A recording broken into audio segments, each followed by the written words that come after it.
Okay guys, welcome to my next setup video on Assetto Corsa.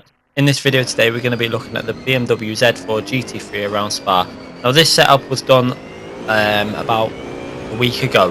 I only did one race, I didn't actually get a chance to hot lap it, so what I thought I'd do is I'll just upload a little section from the race. The previous lap that I just done there I got held up by a back marker that was just spinning around, but then I thought I'd show you 3 consistent laps just to show you how the car performs within a race situation rather than just going through to a hot lap and showing you a hot lap. So we're basically done the setup to try, and we've altered a few of the gears around, as you'll see there. So we're staying in 5th gear and it just keeps the revs at a high point there, so we can go into 6th at the top of the hill, so we hit a good 150 at the top of the hill.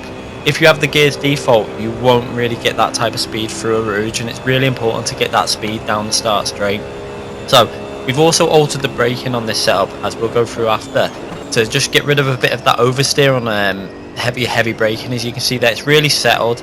Car feels nice and planted. We've got traction control off at this point. We're not using any traction control.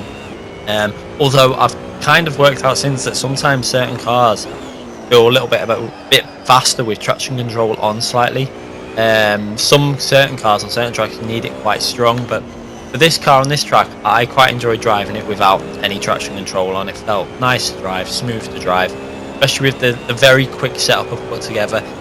Just to remind you guys, these setups are not about getting the ultimate pace out of the car at the moment. What I'm trying to do is build up a little brief database for you guys, so that when you go online you've got some sort of base setup to work from, just so you aren't basically going out at a disadvantage straight away. That's what I'm trying to do. I'm trying to go to track just to give you guys something there, just so you can be competitive online. As you can see, the setup's working really nicely. It's getting through the fast corners. In the braking zone it's really well. Maybe I would probably consider in the future, when I'm doing a hot lap video for this and altering the setup a bit further, in about a month or so, I probably would lower the downforce slightly, maybe to 1.4, 1.5, and then bring down the pat on power differential, just so it's a bit safer on the power. As you can see there, the car's running really smooth, flat out through all the corners that you need to be flat out through. It's hitting a reasonably okay top speed, so with this car on this track you should be pretty safe to do well with running this setup, obviously. So we're going to go over the line.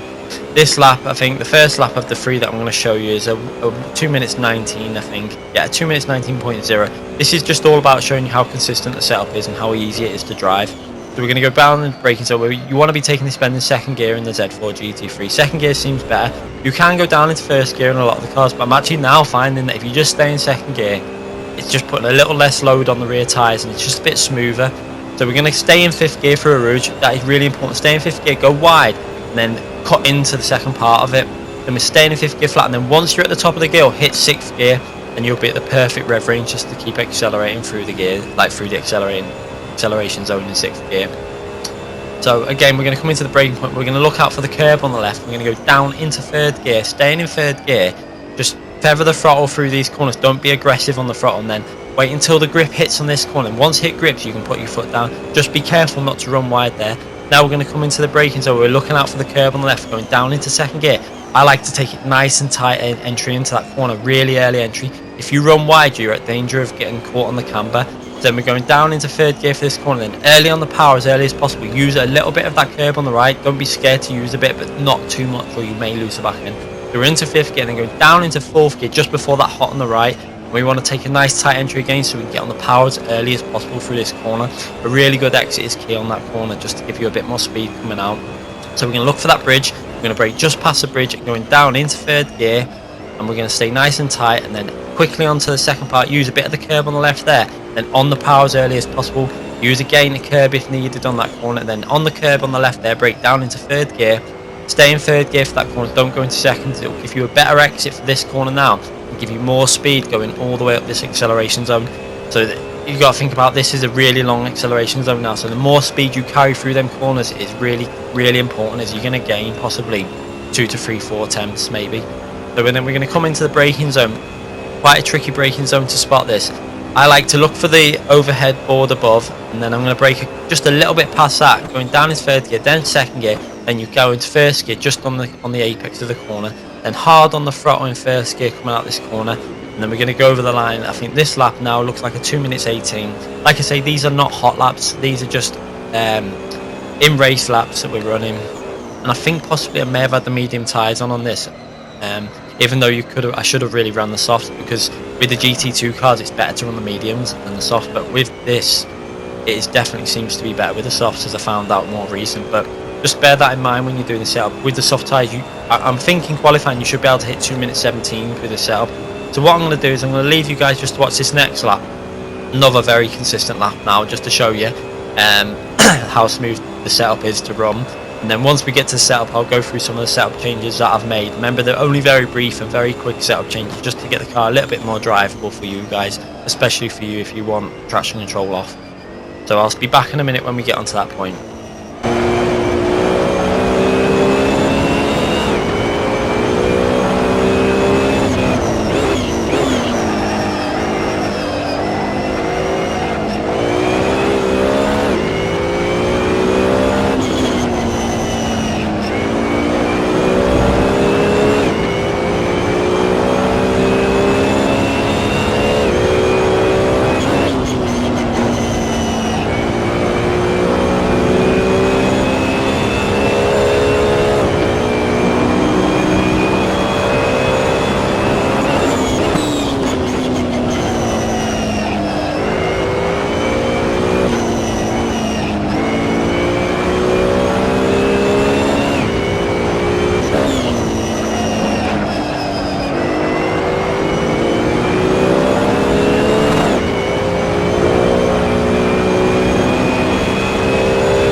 Okay, so we finished that lap on another 2 minutes 19.2. So there was only it's under 300th of a second between all three laps, just to show you how consistent they were. I think the next lap I did was a 19.4, something like that. It was a little bit slow. I think I got caught up by a back marker that we had to overtake. But we're going to go through the setup now, and we're going to go through some of the basic changes that I made. So we're going through to the brake bias. Now I went to 74 on that. It's really important to go to 74 just to stop that oversteer on braking.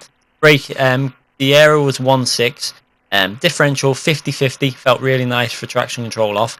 Obviously, if you're going to run lower downforce, you can lower the power down to maybe 40. The gears were altered to obviously for a rouge, so make sure you take note of them gears. Pressures a little bit lighter on the front to give us a bit of good steering through the corners, and lowered the cambers just to give us a bit more speed on the straights. That ride height has also been lowered slightly, and the anti-roll bars adjusted very slightly. Within the damper settings, again, I don't think I've gone that many changes, if any changes, on the damper settings, because we're just trying to get you a base setup. Anyway guys, I hope this has helped, and I'll look forward to getting you more videos soon. Thanks for watching.